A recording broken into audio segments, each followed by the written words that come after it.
As the penultimate episode of Season 3 pushes the season closer to its finale, we see the mission is now fractured between bureaucracy, personal feelings, and growing threats. This episode tries to blend emotional depth, brutal tactics, and strategic misdirection to set the stage for an all-out confrontation. And to be honest, I was expecting more from this episode, and I do think it is the weakest one of the entire season. We start with an interesting reveal, which was a little unexpected, as Agent Duffy has been visiting and supporting Teresa's mother in Boston. It is a small but touching detail that shows Duffy's personal investment in the mission, and Teresa's mother even picks up on the not-so-subtle connection between Reacher and Duffy. Meanwhile, Neagley continues her pursuit of leads and tracks down Constopoulos, who confirms that McCabe, aka Quinn, is behind the hits on those tied to Reacher. Quinn is essentially working fast to erase his tracks, which could mean the Becks are next. Reacher and Duffy head to LA and stage the arrest of Darian, using a threat of felony charges to make him cooperate. There's a clear shift in their relationship while in LA, which has playful banter, which turns into romantic tension, and sure enough, they knock boots and bang in the hotel room. It's a predictable development, but it adds an emotional layer to the already strong partnership. And I knew this was coming. I've been saying it for multiple episodes now that it should happen within the last half of the season or in the final 2 episodes, and it finally did, and they have some alone time, which does make sense for it to go down. Back in the field in Maine, Neagley poses as a buyer to gather intel from Zachary Beck, who's now missing an ear after Quinn's punishment in episode 6. Beck confesses that the buyers are flying into a private airfield from Yemen, but he doesn't know where Teresa is and pleads for protection for his son, Richie. And I understand why this scene was set up this way, but it was one of the weaker scenes, and it did look strange for some reason, as if it was filmed either in 2 different locations or 2 different times with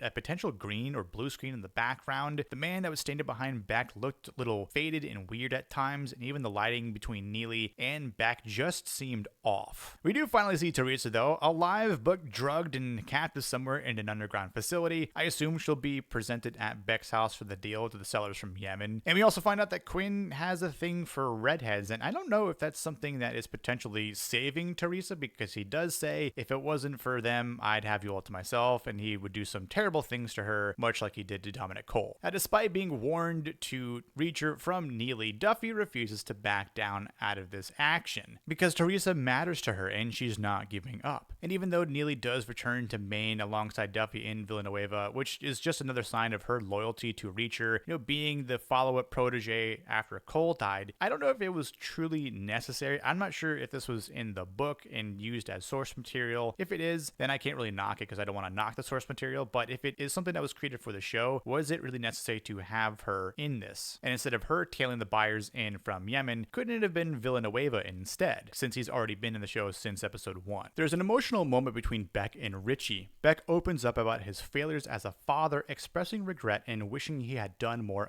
after Richie's mother died. It is a moment of redemption and possibly foreshadowing. Apology this late in the game often spells doom, and based on what we see in the very end, it could be a final farewell to Zachary Beck, but at least he did get to make peace with his son. When the buyers from Yemen arrive and Beck informs Quinn that the deal is moving forward, Beck also places his trust in Reacher to get both him and Richie out alive. But Reacher's vision for justice doesn't align with the rest of the team. There's a slight divide that forms between Reacher and Duffy in Villanueva. While they argue for the ATF involvement due to rising casualties and better firepower, Reacher wants direct action, and though who could blame him? Reacher doesn't want to have someone else's involvement. He wants to get into the nitty-gritty. He wants to be hands-on and deliver the final blows himself. The ATF, led by Agent Sears in the briefing room, takes over the operation and relegates Duffy to an observer status in the van. And while Reacher shows his presence there, it's as expected. He walks away from the table saying this is a complete waste of time, which it really is to him. He doesn't do sidelines. He doesn't want justice for Quinn, as Billy says at one point. We'll get him for justice, Reacher. Don't worry about it. He says justice. He'll get warm meals, a bed better than the one he's currently sleeping on in the hotel room, TV. No.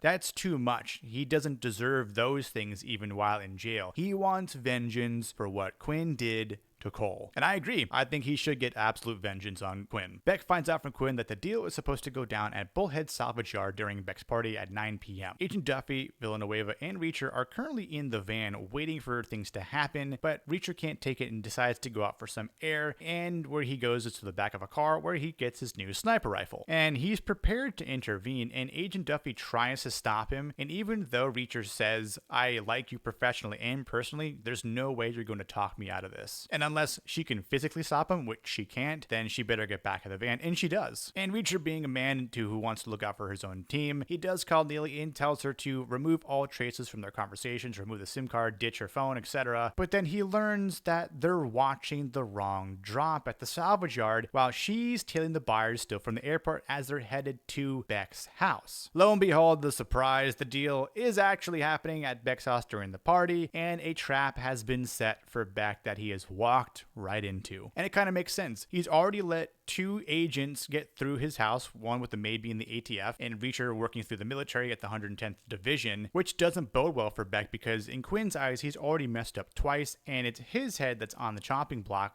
with the Russian mob, and he wants to wipe Beck off the table and not have to worry about him being an issue anymore. Overall, I think this episode is a slow burn with a few reveals, some emotional moments, and a cliffhanger for what looks like a chaotic and violent finale. Overall, this episode is a slow burn with a few reveals, emotional moments, and a cliffhanger for what looks and hopes to be a chaotic and violent finale. Quinn shows more of his ruthlessness in this episode, the ATF is bogging down the mission with red tape, and Reacher is trying to do what he does best, working outside the rules and telling people to get the hell out of his way. With the trap now active, both Richie and Zachary are in danger, and I think the finale should deliver all the action, death, and vengeance we've been building for all season. But what did you guys as the audience think about this penultimate episode? Did you think it was the weakest one of the season? Did you think it was slow and somewhat meaningless until the very end? Let me know in the comments below. If you like this video and you want to help support the channel, hit that thumbs up button, like the channel, subscribe for more content, the bell for notifications, and I'll see you guys on the next video here on the Plot Strikes Back. Cheers.